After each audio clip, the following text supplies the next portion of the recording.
Dramatic. I used to believe that love was about finding the one, the fairy tale ending, the partner who would complete me.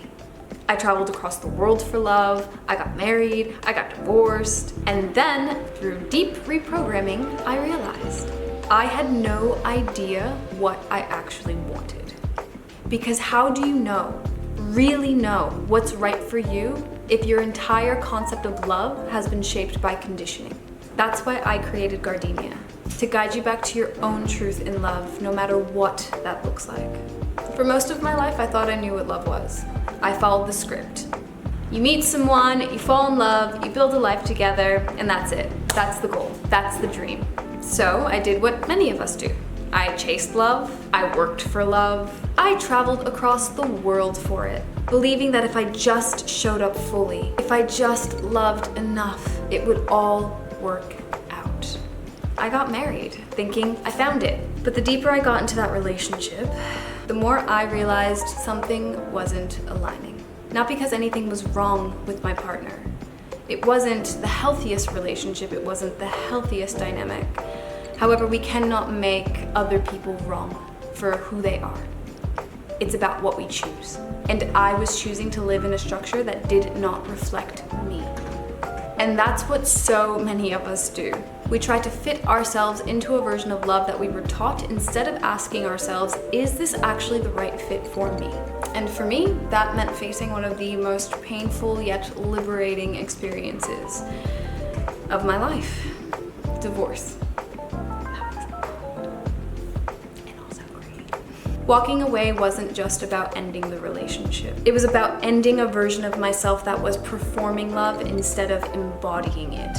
And that's when I started to do the deeper work. Not just self-help kind of work, not just reading books and journaling kind of work. I mean deep nervous system reprogramming, shadow work. Facing the parts of me that had been conditioned to believe that love meant self-sacrifice. That love meant finding someone and staying no matter what. And then I started to ask myself a different question. What if love isn't about finding the one?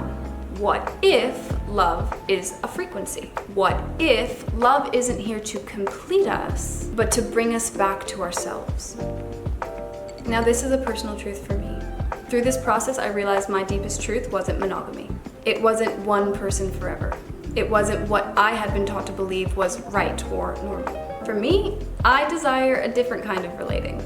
A dynamic that's not based on control or ownership, but on expansion, on freedom, on deep, intimate, and conscious connections with multiple partners.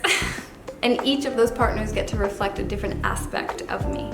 So me choosing polygamy or choosing to relate in a different way isn't some kind of rebellion. It's not about more is better, it's about me. It was about finding a structure of love that asked me to be more of myself, not less. And the thing is, just because that is my truth doesn't mean it has to be yours. But how do you know what your truth is if you don't strip away the layers of conditioning? That's why I created Gardenia. Not to tell you how to love, not to give you the perfect rules or strategies to have the perfect relationship, but to guide you back to yourself, to unravel the subconscious patterns that have shaped your relationships, to release emotional wounds so love no longer feels like a battlefield, to step into relational mastery where love feels like a choice and not a game of chance. Love is not about fixing yourself to be worthy. It's about undoing everything that made you believe you weren't. So, if you feel like you've been living inside a version of love that isn't truly yours, if you feel a pull towards something deeper, something truer, Gardenia is here to guide you back home to you. This is your invitation, not to find love, but to become it. Gardenia Early Access is now open by joining the waitlist. Your truth is waiting for you.